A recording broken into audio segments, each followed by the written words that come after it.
In this lesson, we will create well-meant structure by using 2D sketch or 3D sketch or by combining 2D and 3D sketch.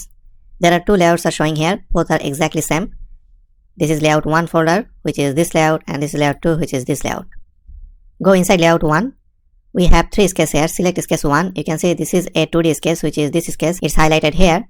Then select sketch 2. This is another 2D sketch. Then this is another 3D sketch, which is here. Now activate structural member tool. Go with square tube 2x2.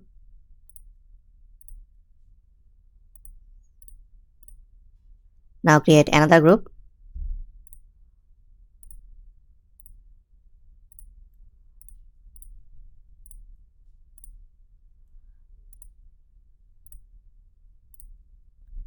My structural member is done. Now press OK.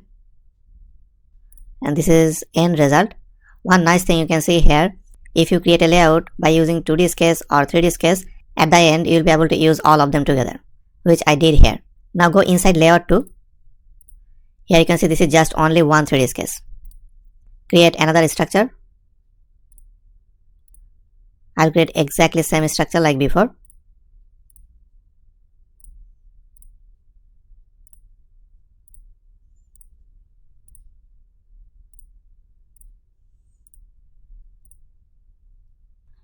Now you can see this end result is also exactly same, but these two layout created completely different way, but end result will be same. Just try to learn how to create 3D sketch. Benefit will be if you create a 3D sketch, later if you want to modify it, it's really very easy to modify.